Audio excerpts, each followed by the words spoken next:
Hey everyone, welcome to another edition of Work Smart. I'm your host, Joseph Katz. I'm here again with Kettle co-founder Dan Rosenzweig. What is the good word today, Dan? It's pretty mild here in December, so no complaints. I was going to say it better not be the word Omicron. So I want to actually talk about Omicron today. See, I've got the pronunciation down, hopefully. So the new variant is starting to spread and create havoc in certain places. We are starting to hear businesses once again delaying their reopening plans and changing their return to office protocols or what have you. So let's talk a little bit about that. What do you think about it? What could companies potentially be doing to still reopen and do so in a safe way? Yeah, so I think it's a good reminder. One, get vaxxed. If you haven't done it yet, please do that. You lower your risk personally and that of those around you significantly of serious disease. So do that. But if you haven't done that, right, please do. Secondly, right, we could talk about Omicron more broadly. Omicron is a good example that the best laid plans, right, as Mike Tyson once said, everyone's got an agenda until they get hit in the mouth. So as the folks, right, in HR, in facilities, in the C-suite have found several times now, right, they've came up, I guess they probably originally had really good plans going into September 2020 about return to work, right? Then the second surge happened and those went away, right?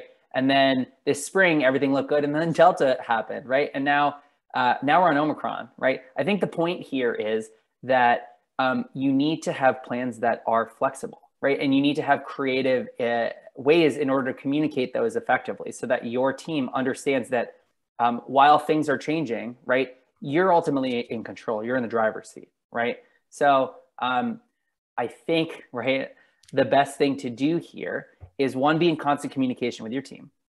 Two, expect the unexpected, right? Like if we're at Omicron, right, like there's a bunch of Greek letters left and viruses still exist today, despite our best efforts. Like there's going to be more iterations, right? And we're only talking about one virus right now, which is COVID-19, right? We're not even talking about COVID-22, right? So if we can set ourselves up to expect more change, then I think that's a good mindset to put on. Is like more stuff will happen. So you almost armor yourself and you're ready for the next thing that happens, right? Once you do that, you can work backwards and say, okay, if change is going to come, what can I do to set my team up for the most success, right? And so some of the things you can do, right, are let's talk about vaccine verification, right? A lot of orgs, especially in New York, where it's a little bit more mandated, right, are requiring verification of some kind. And some aren't. Some are saying you should be vaxxed, but it's an honor system, right? If you're not vaxxed, just wear a mask. As much as I like to believe that humans always are honest, I think evidence would prove otherwise, especially when it comes to people's health, right? Which is so important, right? If people aren't healthy, it's really hard for them to do their jobs well. We should go a step further to ensure that if someone says they're vaccinated, right, that they truly are. So that if I'm in a work, if I'm at the office and someone isn't vaxxed, but they're claiming to be and they're not wearing a mask, right, and I am, that's putting me and my family at risk. Yeah. And I think that organizations, it's their job. They can't just like be aloof and turn their head the other way. Like there are ways to ensure verification. We are one of those tools, but there are many others, right? Just do something to ensure that when you say everyone who's in the office is vaccinated, you can actually like point to the data and prove it. Last week, we talked on our webinar about safety in the workplace. There's both physical and emotional safety. So there's obviously an element of that with knowing people are vaccinated or negative tests or whatever the process is. What's interesting about our latest version of COVID is that in almost every other part of the ecosystem, people are going back to some form of normal, right? Synagogues, churches are reopened, movie theaters, restaurants, with some, modifications. People are still not yet returning to the office at the same way that they were prior. And I think that this talks about the future of work and how people still don't want to go back 5 days a week for the most part. And, Yeah, and well, so it's there's the some necessity version. of it. That's exactly it. It's purpose, right? So if praying, being in the physical space with other people who are also praying is the best way to do that, right? Like as you're seeing that people have determined that that's the best way to do it, right? There was Zoom, like I assume prayer still occurred, right? Over through technology, but synagogues, things are coming in churches and mosques, et cetera, like things are getting back to normal in some way, shape or form. Albeit I would assume in a masked way for the most part. Maybe sometimes not, right? The office is a little bit different, right? The utility of why we go to the office certainly was shaken more than maybe religious practice, right? Where people were doing their jobs well for the most part from home. And there were some elements that were lacking, right?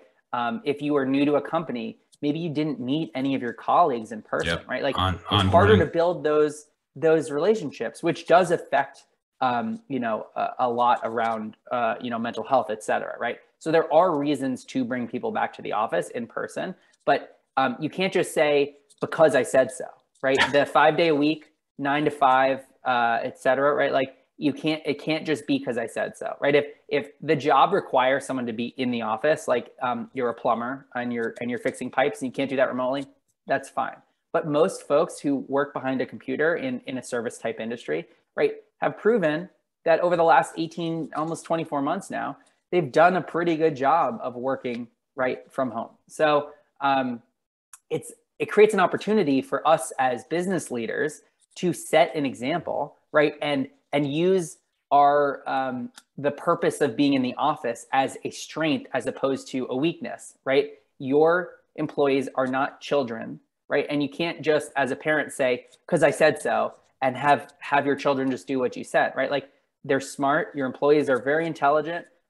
They're the best thing you have going for you. So it behooves us to find a way to engage with them and understand like they're reasonable, right? They're willing to come to the office, but there needs to be a good reason why. And if it's connecting with other colleagues on a 1 or 2 days a week, that's fine. If it's brainstorming, doing certain types of tasks that you do much better when you're in person, right? That's fine. But saying you have to come into the office because I made a real estate decision 5 years ago and that's the way things have always been, might not necessarily get you the results you're looking for. And I think you're seeing that in several industries today.